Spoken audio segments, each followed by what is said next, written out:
Welcome to 3TV real estate. నేను మీ Ravi Prakash, real estate expert from Hyderabad. అలాగే నాతో పాటు ఈరోజు వెంకటేశ్వరరావు గారు ఉన్నారు. ఆయన ఎయిర్ ట్రాఫిక్ కంట్రోల్లో చాలా కాలం పాటు వర్క్ చేసి ముంబై ఎయిర్పోర్ట్లో వర్క్ చేశారు, ఢిల్లీ ఎయిర్పోర్ట్లో వర్క్ చేశారు, అలాగే మన శంషాబాద్ ఎయిర్పోర్ట్లో కూడా వర్క్ చేశారు. ఇప్పుడు రియల్ ఎస్టేట్ ఫీల్డ్లో ఉన్నారు. సో ఆయన రిలేటెడ్ క్వశ్చన్తోనే స్టార్ట్ చేద్దాం.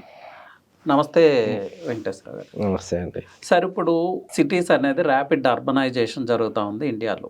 ఇప్పుడు ఢిల్లీ తీసుకున్నా, ముంబై తీసుకున్నా, సెకండ్ ఎయిర్పోర్ట్ రిక్వైర్మెంట్ పెరిగింది. సెకండ్ ఎయిర్పోర్ట్ కూడా స్టార్ట్ అయింది ముంబై అండ్ ఢిల్లీలో. అలాంటి పరిస్థితి మన హైదరాబాద్ కూడా వచ్చే అవకాశం ఉందా? శంషాబాద్ ఎయిర్పోర్ట్ ఒకటే మనకు సరిపోతుందా? ఇన్ కేస్ వస్తే ఏ ప్రాంతంలో ఇంకొక ఎయిర్పోర్ట్ రావచ్చు? మంచి క్వశ్చన్ అండి. డెఫినెట్గా ఏంటంటే యాక్చువల్గా ఏ రాష్ట్రం అయినా కానీ, ఏ దేశం అయినా కానీ ఒక అభివృద్ధి అనేది ఇప్పుడు ఒకప్పుడు వేరు, కానీ ఈరోజు పరిస్థితి ఏంటంటే ఎయిర్పోర్ట్ సెంట్రిక్ గ్రోత్ డెవలప్మెంట్ అనేది జరుగుతూ ఉంది. మన ఫారిన్లో గ్లోబల్గా కంట్రీస్ చూసుకున్నా కానీ అట్లనే మీరు చూసుకుంటే ఎప్పుడైతే ఇప్పుడు 2008లో శంషాబాద్ ఎయిర్పోర్ట్ బేగంపేట ఎయిర్పోర్ట్ నుంచి అక్కడ షిఫ్ట్ అవ్వడం జరిగింది. షిఫ్ట్ అయిన తర్వాత in the span of the ఈ 17 ఇయర్స్ ఆఫ్ టైంలో అబ్నార్మల్ గ్రోత్ అనేది మీకు సౌత్ హైదరాబాద్లో బేస్డ్ ఆన్ శంషాబాద్ ఎయిర్పోర్ట్ అనేది మనం చూసాము.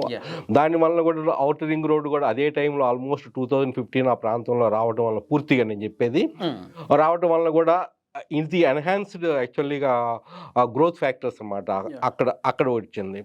ఇక మీకు రెండో క్వశ్చన్ వచ్చేలాక ఏంటంటే ఒక గ్రోత్ అనేది ఇప్పుడు ఎయిర్పోర్ట్ పరంగా ఏంటంటే ఎట్లా ఉంటుంది ఎయిర్పోర్ట్కి ఇప్పుడు మెడికల్ టూరిజం అంటున్నాము. ఈరోజు పరిస్థితి మెడికల్ టూరిజము ఇండియా యొక్క పొజిషన్ చాలా స్ట్రాంగ్గా ఉంది. గ్లోబల్లీగా treatment cost for any diseases ఇండియాలో చాలా తక్కువ ఉంది. It is almost less than 0.5% ఉంటుందన్నమాట. దాన్ని కూడా బేస్ చేసుకొని ఎయిర్పోర్ట్ ఎక్కడైతే దగ్గర ఉందో ఆ ప్రాంతంలో మెడికల్ టూరిజం కూడా డెవలప్ చేస్తున్నారు.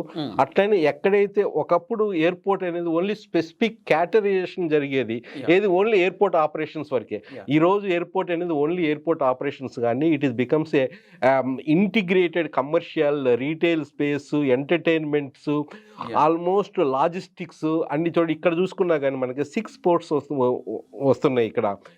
ఏవియేషన్ హబ్ పోర్ట్ అని, అట్లనే బిజినెస్ పోర్ట్ అని, అంటే బిజినెస్ పరంగా కూడా ఐటీ కూడా మీకు ఎయిర్పోర్ట్ ప్రెమిసెస్లో రాబోతున్నాయి. అవన్నీ వచ్చి అందుకని WTC కూడా అక్కడ వస్తుంది.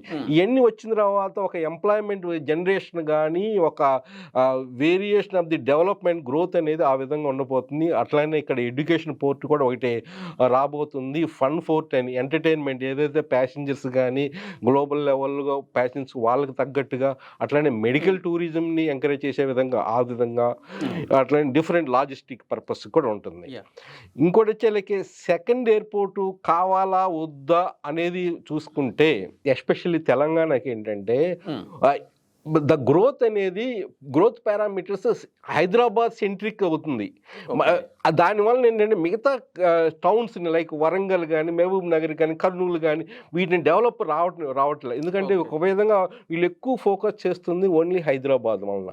అందుకని మీకు ఔటర్ రింగ్ రోడ్ అన్నారు, అది సాచురేషన్ అవ్వగానే going for the regional ring road, వాటిని రెండింటిని కనెక్ట్ చేస్తూ రేడియల్ రోడ్స్, అంటే గ్రోత్ అనేది స్ప్రెడ్ 360 degreesలో ఇట్ ఈస్ వేవ్ లాగా 360 degreesలో స్ప్రెడ్ అవుతుంది. కానీ మిగతాది ఏ స్టేట్ చూసుకున్నా కానీ, ఎస్పెషల్లీ ఏపీ ఇప్పుడు రీసెంట్గా చంద్రబాబు నాయుడుకి వచ్చిన తర్వాత the number of airports are been open up అన్నమాట. నియర్ అబౌట్ 10 ఎయిర్పోర్ట్స్ వాళ్ళు ఓపెన్ చేశారు రీసెంట్గా.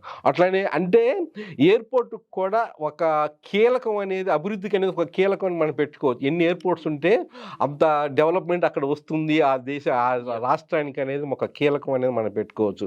అదేవిధంగా కూడా డెవలప్మెంట్ అనేది. కాకపోతే ఏంటంటే ఇక్కడ తెలంగాణకి ఏంటంటే ఓన్లీ హైదరాబాద్ స్పెసిఫిక్గా ఉండటం వల్ల అది it is need of the hour ఏంటంటే it should be dispersed development అనేది కూడా ఫర్దర్ డిస్ట్రిక్ట్ కూడా ఆ ఫలాలనేది అభివృద్ధి ఫలాలని అందాలి అంటే మిగతా లైక్ వరంగల్లో ఎయిర్పోర్ట్ రాబోతుంది, అక్కడ కూడా మంచి మహబూబ్ నగర్లో అంటే. కాకపోతే ఏంటంటే దెర్ ఈజ్ సమ్ క్లిక్. యాక్చువల్గా ఏంటంటే జిఎంఆర్లో ఇక్కడ శంషాబాద్లో ఎయిర్పోర్ట్ స్థాపించినప్పుడు they got some condition with in the something 180 kilometers or 150 kilometers, no other airport should come. దానివల్లనే ఆ కండిషన్ వల్లనే బేగంపేట ఎయిర్పోర్ట్ని క్లోజ్ చేయాల్సి వచ్చింది. ఆ కండిషన్ ఉంది, ఇప్పటికి కూడా కండిషన్ ఉంది. But in coordination with GMR ఒకవేళ ప్రైవేట్ పార్టిసిపేషన్తో ఏదన్నా ఎయిర్పోర్ట్స్ చుట్టుపక్కల ఓపెన్ చేయాలి అంటే ఈ should be taken the GMR permission and first preference will be given to the GMR. Okay, ఇది సమ్ సర్టన్ కండిషన్స్ ఉన్నాయి. ఆ కండిషన్స్ మిగతా ఎయిర్పోర్ట్స్లో లేకపోవటం వల్ల ఏంటంటే ఇక్కడ ఏ డిఫరెంట్ కాన్సెప్ట్లో గ్రోత్ అనేది జరుగుతుంది. యాక్చువల్గా మిగతా స్టేట్స్లో ఏంటంటే ఏ డిఫరెంట్ మీరు చూడండి. యాక్చువల్గా ఆంధ్రాలో మీకు చూడొచ్చు, ఏ స్టేట్ తిరుపతి చూస్తున్నాము, కాకినాడ చూస్తున్నాము, మచిలీపట్నం చూస్తున్నాము. ప్రతి సిటీకి కూడా డెవలప్మెంట్ అనేది అంత బీభత్సంగా ఉంటుంది. అట్లానే ఎయిర్పోర్ట్ కూడా అట్లానే ఉంటుంది. రాజమండ్రి ఎయిర్పోర్ట్ కానీ మీకు 2 tier సిటీస్ కూడా చాలా బాగా డెవలప్ అవుతుంది. ఇప్పుడు మీరు చెప్తున్న ప్రకారం జిఎంఆర్కి అయితే ఆప్షన్ ఉంది. ఇప్పుడు మన శంషాబాద్ ఎయిర్పోర్ట్ ఎలా ఉందంటే ఒక బస్ స్టాండ్ తలపిస్తా ఉంది, heavy rush. Then why don't they open a domestic airport? ఇప్పుడు లోకల్గా ట్రావెల్ చేసేవాళ్ళు అంత లాంగ్ ట్రావెల్ చేసి సిటీ నుంచి కన్నా ఆ బేగంపేట ఎయిర్పోర్ట్ జిఎంఆర్కి ఇచ్చి why don't they open a domestic? But there is a move అండి, ఆల్రెడీ ఇట్ ఈస్ మూవ్ అయితే ఉంది. ఏది డొమెస్టిక్ సర్టెన్ లిమిటెడ్ ఫ్లైట్స్. ఇప్పుడైతే ఏంటంటే ఇప్పుడు ఫ్లైట్స్ ఏమవుతున్నాయి, డిఫెన్స్ పర్పస్ స్టార్ట్ అవుతున్నాయి. చార్టర్ ఫ్లైట్స్ అంటే ప్రైవేట్ ఎయిర్లైన్స్, ప్రైవేట్ ఫ్లైట్స్, ఎవరైనా ఇండివిజువల్ ఫ్లైట్స్ అయితే ఇక్కడ ఆపరేట్ అవుతున్నాయి. బట్ ఈ మధ్యలో మన రామ్మోహన్ రాయ్ గారు వచ్చిన తర్వాత ఒక మూవ్ అయితే ఉంది. ఇప్పుడు ఇది still under process. Certain operations ఇంకోటి జిఎంఆర్ ఇక్కడ బేగంపేటలో కూడా ఓపెన్ చేయడానికి ట్రై చేస్తున్నారు. అతి త్వరలో ఛాన్సెస్ అయితే ఉంది అది డెఫినెట్గా. దెన్ ఇంకొక క్వశ్చన్ అండి, ఎయిర్పోర్ట్ రిలేటెడ్. రీసెంట్ టైమ్స్లో చంద్రబాబు నాయుడు గారు ఏపీలో ల్యాండ్ పూలింగ్కి వెళ్ళాలనుకున్నారు. 40,000 acres of land. ఆ 40,000 acres ఆఫ్ ల్యాండ్లో 5,000 acres ఎయిర్పోర్ట్ కోసమే అని ఆయన చెప్తా ఉన్నారు. అది లేకపోతే అమరావతి ఒక మున్సిపాలిటీ అవుతుందని హార్ష్ వ్యాఖ్యలు కూడా చేస్తా ఉన్నారు. సో నిజంగా అమరావతికి 5,000 acresలో ఎయిర్పోర్ట్ తెచ్చే అంత పొటెన్షియల్ ఉందా? హైదరాబాద్కి చూస్తే ఆల్రెడీ డెవలప్ అయిన తర్వాత మనకి ఇంటర్నేషనల్ ఎయిర్పోర్ట్ వచ్చింది. కానీ దీన్ని ఎలా సమర్థించుకోవచ్చు? లేకపోతే ఇది రాజకీయ ప్రయోజనాల కోసం ఆశించేసేదా?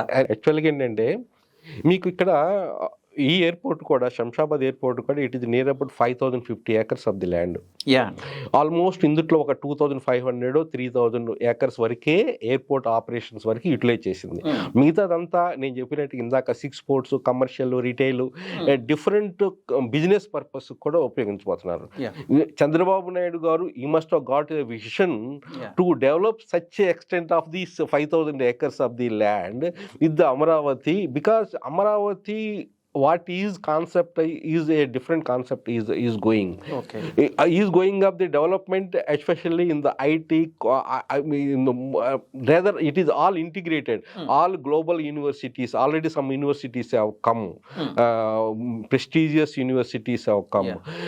With that one, you want to put it is there is a commercial, retail, such type of a business, global business you want to bring it. Okay. Any type of growth it comes nowadays, it is becoming as a global business hubs ఎక్కడైతే ఉంటున్నాయో అది ఆ ప్లేస్లో industries కూడా attract అవుతున్నాయి, investors attract అవుతున్నారు.